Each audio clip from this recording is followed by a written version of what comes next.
ñoom ils ont du mal à gérer la sécurité. waaw effectivement mun nga ne routine la léegi au Mali li nga xam ne mooy groupe djihadiste yi toujours ñi ngi def ay pexe di songu armée malienne pour empêcher leen progression wala seen installation vers le nord du pays ngir mën a sécuriser ak stabiliser zone ak région yooyu noonu. waaye attaque bi li ci spécial attaque yàgg na am bu amee dana am ay mort ci armée malienne bi du lu bees am na bilan bu gën a lourd que bilan bi côté armée malienne am na bilan bu gën a lourd bilan bi côté assaillants yi mais cette fois-ci li ci bees dafa am coordination entre deux blocs une partie benn groupe boo xam ne ils sont composés de Touareg ak beneen groupe boo xam ne ils sont composés de djihadistes Peul ñaar loolu moo ci nekk aspect bu bees. dañoo jumelé. dafa mel ni jonction dafa am wala coordination dafa am ngir mëneendoo seen attaques yi ci ñaari endroits yu différents. lan moo justifier loolu. loolu nag su amee rek mooy coordination am na seen biir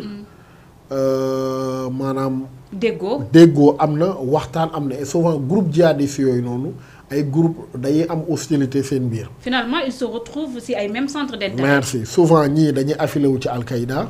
ñii affilié wu ci Daesh nu mu tudd l'État islamique au Levant. ñii affilié wu ci nu mu tudd Al-Qaïda au Maghreb maanaam groupe la yoo xam ne souvent ñoom dañuy am guerre ay divergence seen biir mais bu fekkee groupe yooyu seen leader yi nga xam ne jubawuñu seen bëgg-bëgg yi bokkul. xëccoo dafay am seen biir ci kan moo gën a dominer zone boobu bu ñu demee ba nga dégg ne am na coordination ci ñu coordonner ay attaques loolu c'est très dangereux pour la sécurité du Mali. léegi nag lan la ñu ci man suma analyse attaques yi liñ bëggoon mooy couper ville Tombouctou. Pourquoi? parce que dañu attaqué base militaire bi fa gën a important. en même temps attaqué ndoo aéroport bi. mais le fait que ñu attaqué base militaire ba mu am li nga xam ne moo nekk un bilan très lourd. quand on parle de 30 morts si côté militaire le bilan est assez lourd loolu lan lay justifier dafa mel ni comme l'armée malienne bi amul assez de force. non am na assez de force mais c'est juste que xam nga les groupes Touareg. dañoo aguerri ci li nga xam ne mooy guérilla urbaine yooyu nga xam ne yàgg nañ ko def. les Touaregs depuis des décennies c'est des combattants ci désert bi côté boobu lañ nekk ay xeexkat lañu c'est des nomades miin nañ zone boobu donc ñoom c'est des combattants bien aguerris xam nañ xeex souvent boo xoolee l'armée malienne bu janoog groupe djihadiste yi dafa leen di dominer sauf bu janoog groupe djihadiste Touareg. da ngay gis ni souvent bu janoog Touareg yi rek l'armée malienne dafay subir ay pertes li tax Touareg yi ñoo leen gën a miin terrain bi. ça fait des années ñoom ñu nekk ci benn position de revendication d'autonomisation de guerre maanaam ci conflit lañ dëkk. tout à fait.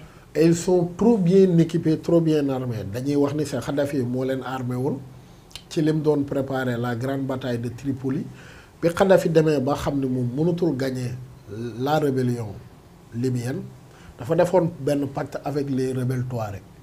ne leen dama leen di jox arme des millions de dollars ngeen soutenir ma éradiquer lii di rébellion bi après dinaa leen jàppale ngeen mën a créer loolu nga xam ne seen maam yi dañ ko yàgg xeex mooy l'état Touareg maam l'Azawad. et que donc armement wu armée libyenne boobu la ñu yor et ils ont beaucoup de moyens aussi. ok même doomi Kadhafi bi Saïful Islam bi ñu koy jàpp ay nomades Touareg la àndaloon. maanaam la famille de Kadhafi bi ñuy génn Libye ci Touareg yi lañu àndal ñii ñoo leen yóbbu au Niger ñii ñoo leen yóbbu Alger ñii ñoo leen yóbbu Burkina ñii ñoo leen yóbbu d'autres pays yaa ngi comprendre donc ñooñu am nañ arme am nañ xaalis miin nañ terrain bi moo tax armée malienne bi saa yu dalanteeg ñoom day am problème bi groupe djihadiste yi ñëwee ca début bi dañu lëkkaloo woon def coalition def jonction di conquérir ay pays bi ñu àggee ba côté Mopti la ñu xuloo li tax ñu xuloo mooy bokkuñu idéologie les Touaregs ce sont plus côté animiste que islamiste dañuy toox dañuy naan dañuy jouir ci jigéen yeeg yooyu alors que ñële il prône li nga xam ne mooy benn charia bu strict doo nuyu jigéen jouissance yooyu du am ñu xuloo xeex seen biir looloo indi ñu séparé woon bi ñu séparé woon ci lañ gën a fragile mais bu fekkee lii mi ngi li am ni am na jonction boobu c'est une première depuis 2012 que les Touaregs groupe djihadiste Touareg et groupe djihadiste d'origine Peul def jonction mëneendoo attaque. léegi nag xam nga bu ñu attaqué base militaire bi nga xam ne fa la armée bi di nekk attaqué aéroport bi nga xam ne fa la soutien bi mën a ñëw renfort wala ravitaillement wala leneen mooy da nga bëggoon couper dëkk bi di Tombouctou da nga ko bëggoon isolé. ba nga xam ne kenn du fa mën a dugg parce que ñaar rek nga mën a duggee ci ville voie terrestre nga attaqué camp militaire bi yoon bi c'est plus sécurisé l'aéroport fa la soit troupe aéroporté wala ay ravitaillement mën a ñëwee kon foog autorité malien yi xam ni groupe djihadiste yi amaat nañu beneen mbébét lu dul ay mbébétu attaque rek mais plutôt dominer wala occuper yi nga xam ne ay dëkk la biir Mali maanaam seen mbir nekkatul rek léegi riposter wala attaquer mais ñi ngi amaat ay mbébétu occuper nu mu tudd maanaam de grande ville y compris Tombouctou nga xam dafa stratégique c'est au no nu mu tudd maanaam centre extrême nord bi la te dafa nekk ville boo xam dafa stratégique trop ci ñoom dafa stratégique trop tam ci Mali. Et la présence de la Russie, pour ne pas dire Wagner, lan la fay ban utilité la fa am parce que malgré leur présence ñi di djihadistes ñu ngi continuer. pas beaucoup actuellement am na lu mu apporté mais pas beaucoup li tax. mooy Wagner dafa xaw a désorganisé.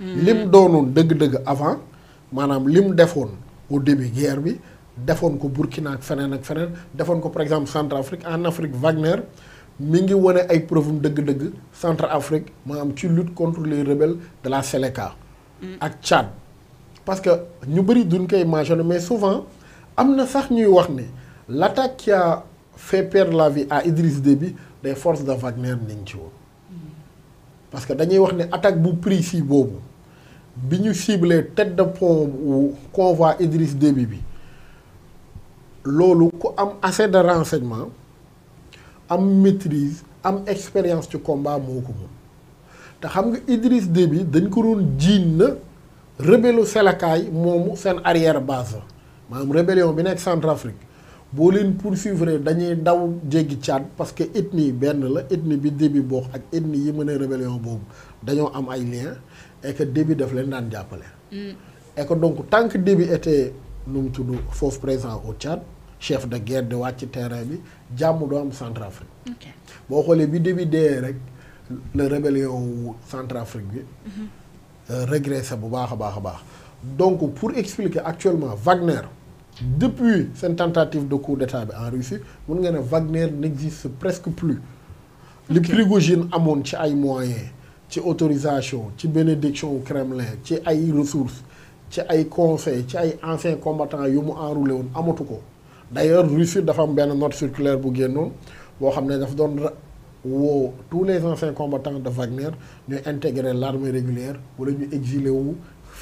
Finalement, lan mooy donc pertinence la présence de la Russie dans cette zone. ñaar en tant que conseil militaire maanaam l'armée régulière russe elle est présente nu mu tudd au Mali à travers des conseillers mais à travers des formateurs ñooy former les militaires maliens ci maniement yenn armes yi leen di jaay ci partage de renseignements mais plus particulièrement ci utilisation wu drone yi nga xam ne ñu ngi koy fournir pays yooyu mais Russie biir Mali.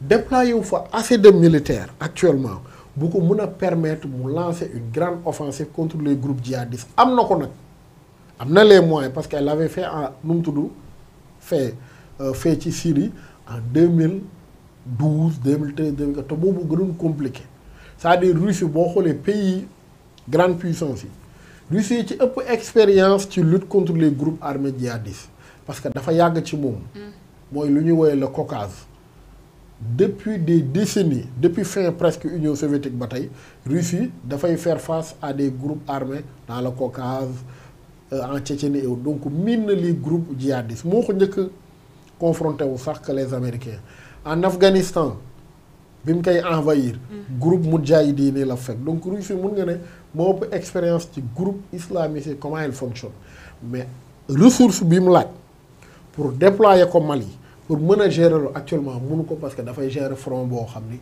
c'est l'Ukraine mais derrière l'Ukraine il y a tous les pays occidentaux. Tout à fait.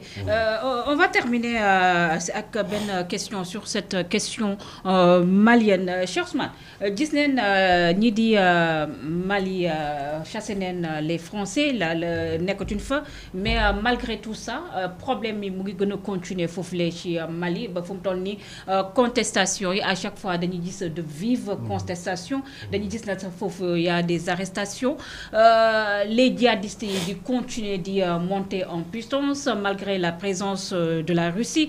Finalement, est-ce que Assimi Goïta mën bu continuer sur cette lancée ni de la population d'une ko wan ginnaaw parce que y a vraiment ñu ngi koy waxee sax nit ñi commencé di contester. Effectivement, laaj bu pertinent pour dire vrai, oui. Assimi il a fait énormément de choses pour la Mali en matière de sécurité.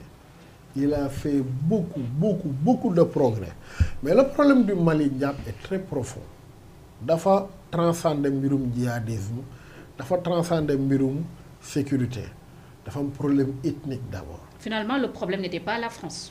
Le problème n'a jamais été la France au Mali. Ah, mais nous loolu lañ jaay l'opinion. La population. Mais le problème n'a jamais été la France. Le problème du Mali d'abord. Mooy bi groupe djihadiste yi départ di dugg biir Mali dafa am ethnie yu ñu fa fekk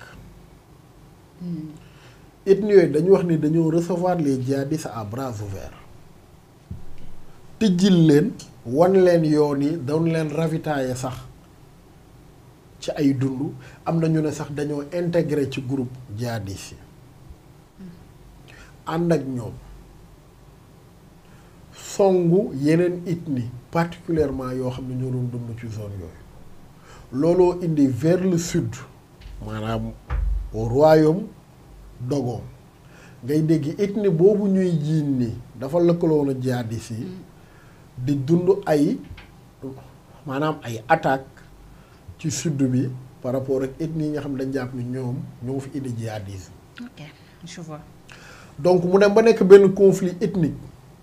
ñuy laqantey village bu chasseurs yi dajee éleveurs yi rey bu éleveurs yi dajee chasseurs yi ñenn rey loolu jur ay dégâts yu bëri créer ay cicatrices Mali bi djihadistes yi ñëwee am na ñooñu fekk seen kër dugg taal ko ñu lakk ci kaas ba jeex seen doom ñëw gis loolu. Sérieux? Waaw djihadistes yi fekk nañ ne taxaw égorgé midi taxaw ci mbedd bi ñëpp di gis. ñu ne ko vous êtes coupable de lu kenn xamul génne paaka égorgé les vidéos sont sur la toile égorgé bëccëg ndara kàbbu. Ça c'est horrible. waaye léegi gis nga nu mu tudd dégâts yooyu.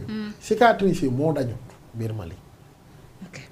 muy beneen bi Mali moo gën a corrompu classe politique ci sous-région bi. sax xam nga Mali muy réew mi ëpp milliardaire ci suñu sous-région xam nga lu tax. leur population ñoom dañoo riche. la population mooy Mali ngay gis nit ku yore Bugatti di ko dawal ci béñ maanaam suufu ban.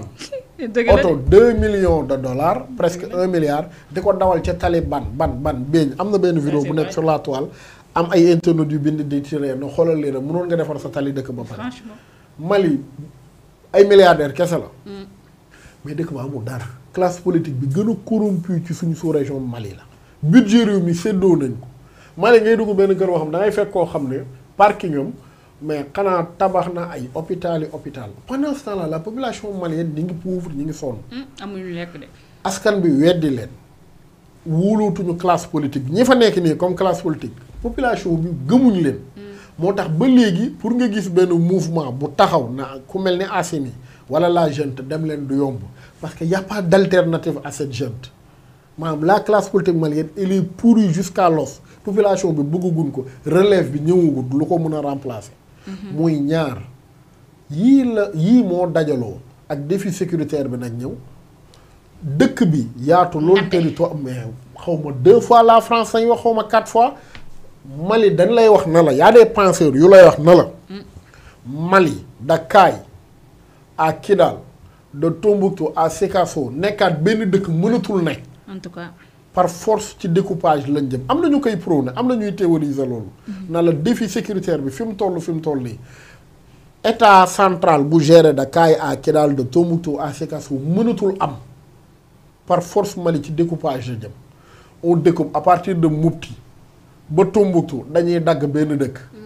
mu nekk état nord ñu dajale fa toutes les ethnies yi xaw a jege Touareg yi yuy revendiquer wu côté boobu créer leen état tout le sud mooy le royaume Dogon et autres ñu créer beneen état maanaam à partir de Ségou jàpp Bamako wa am na ñuy théoriser loolu.